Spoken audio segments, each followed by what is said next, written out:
আপনি কি জানেন পৃথিবীতে এমন একটা দেশ আছে যেখানে কেউ জন্মায় না, কেউ স্থায়ী নাগরিক নয়, তবুও কোটি কোটি মানুষ সেই দেশকে অনুসরণ করে। আজ আমরা জানব সেই রহস্যময় দেশটির গল্প, ভ্যাটিকান সিটি।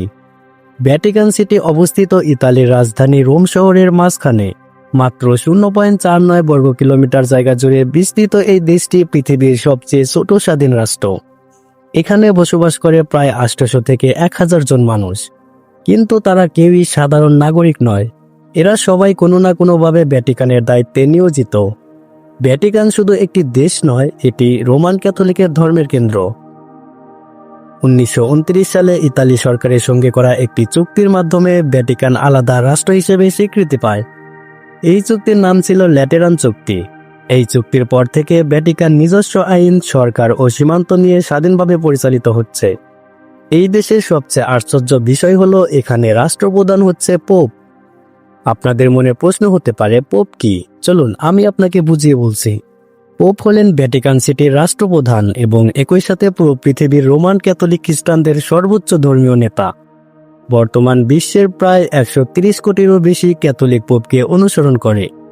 ভ্যাটিকান পৃথিবীর একমাত্র দেশ যেখানে সরকার ব্যবস্থা হলো ধর্মীয় রাজতন্ত্র, অর্থাৎ এখানে কোনো নির্বাচন নেই। পোপই সর্বোচ্চ ক্ষমতার অধিকারী।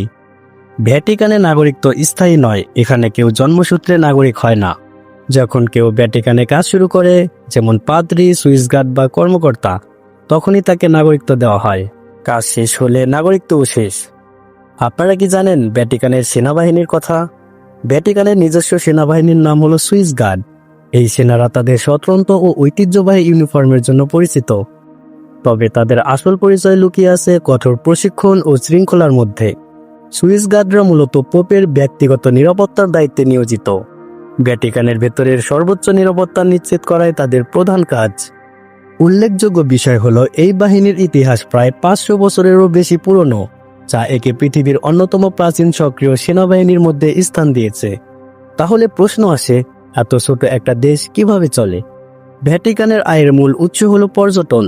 প্রতি বছর কোটি কোটি মানুষ ভ্যাটিকান মিউজিয়াম, সিস্টোন চ্যাপেল ও সেন্ট পিটার্স বাসিলিকা দেখতে আসে। এছাড়াও ডাক টিকিট, স্মারক কয়েন এবং বিশ্বজুড়ে ক্যাথলিকদের দান থেকে বড় অঙ্কের অর্থ আসে। ভ্যাটিকানের সবচেয়ে বিখ্যাত স্থান হলো সিস্টোন চ্যাপেল। এখানে শিল্পী মাইকেলেঞ্জেলো তার জীবনের সেরা চিত্রকর্ম এঁকেছিলেন।